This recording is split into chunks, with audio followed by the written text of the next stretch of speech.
Kitchen late. I go by Cyndi and I'm VP of programs, and so it was my pleasure to try to set up this program tonight for the Pumpkin Bots. And Jennifer is one of their mentors, and for the last 4 years she's been mentoring this high school robotics team, and most recently they formed the new co-site circuits, the middle school robotics team. What inspires her to do this work is seeing how firsthand how impactful the program is for all participating students. The co-site is known for its incredible sports and agriculture programs, and she believes that there's room for robust STEM programs as well. And I did get a little personal information. Her eldest son was the reason she got into the robotics. They started the Pumpkin Bots when he was going to Half Moon Bay High, and he hated school, those are her words. So she found that the program literally changed the trajectory of his life, and she wanted other students to have the same opportunity. And she is a personal trainer and coach by trade. Human development of all kinds has always been her passion. And this program certainly creates change and growth for the students in many ways. So Jennifer, I'm gonna let you take it away. I will go to the librarian and find out about the laptop. Hi. First, thank you so much for having us. Thank you for this very generous donation. The AAUW has been a supporter of ours for the last couple of years, and so we really appreciate your ongoing support. One of the things, and this was mentioned by Cyndi, is that we are hoping to start, so we've got the high school team now, and I'm gonna let them speak. They're gonna do the majority of the talking. But we have a middle school team now that we just started in the fall. And within the next couple of years, we would like to start an elementary school team. So my goal is for this to be kind of like soccer, right? Or John Parsons, like the co-site basketball, right? Where they start in 3rd grade and then come up all the way through, so that everybody has an opportunity to learn and kind of test the water a little bit and have it feel normalized. You know, my son, he's a mechanical engineering major. His father is an engineer. That is not the case for lots of kids, and I want kids who don't have an engineer in their home to have access to this. I think that that's going to be the difference maker for our kids.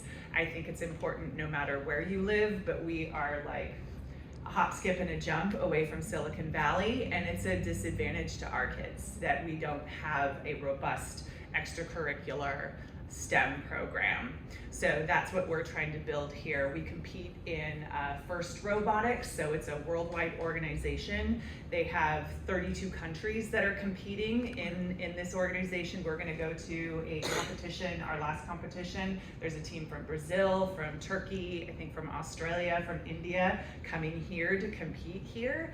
So it really is worldwide, and it's a neat opportunity for our kids to be able to interact with international students all along the same goals. And so these are 3 of our members here. I think all 3 of them have been with us for the last 2 seasons, and I'm gonna let them introduce themselves and tell you what they do within the team. So here we go.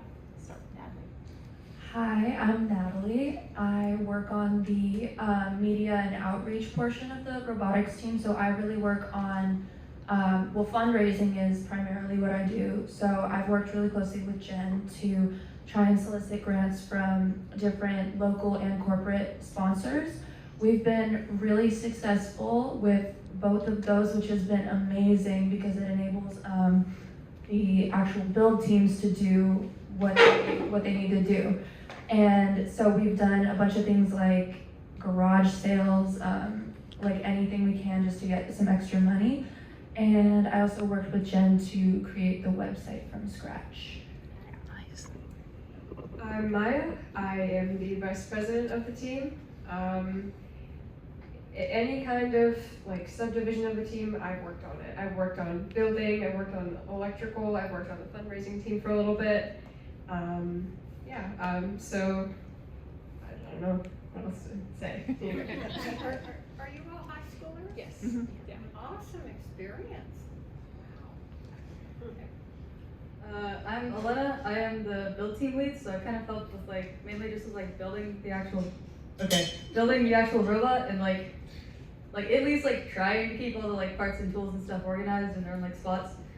But I mean, like she said, everyone kind of just we have like a relatively small team, so everyone kind of is part of like every subdivision in some way, so everyone gets to like work on pretty much every part of the robot.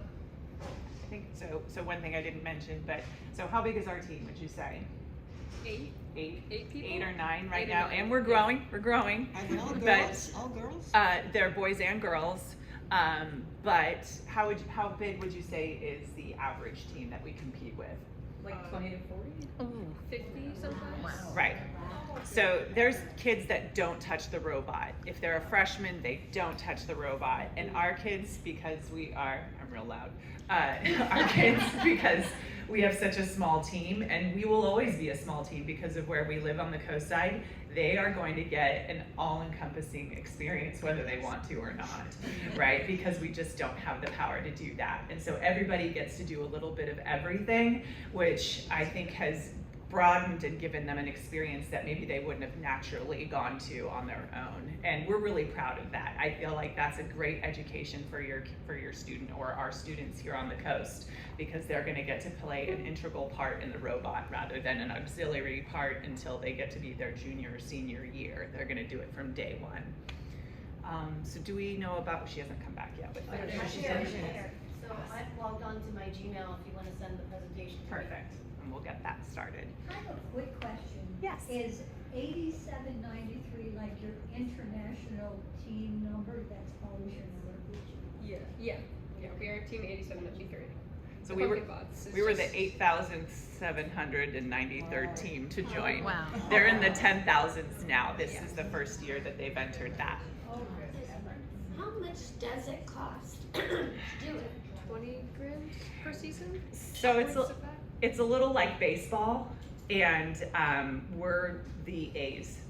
And there are other teams that are very much the Yankees. So our season this year, and we were pretty lucky this year, and we're able to bring in some decent grants that we probably won't get every year. That that kind of thing happens. I'm sure all of you are aware of.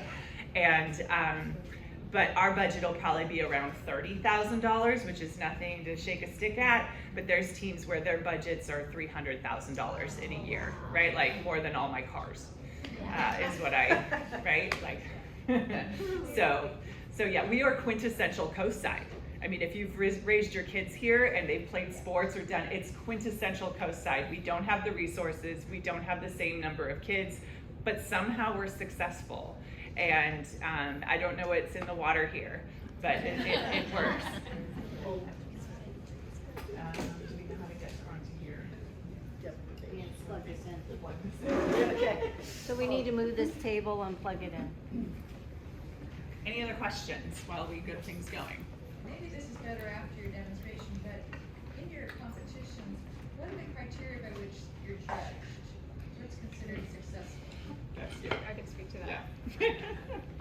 There's a lot of different topics that you can be judged on. You can be judged on, there's different awards that you're given. One of them is the Impact Award. So if your team has done a lot of work in your community, or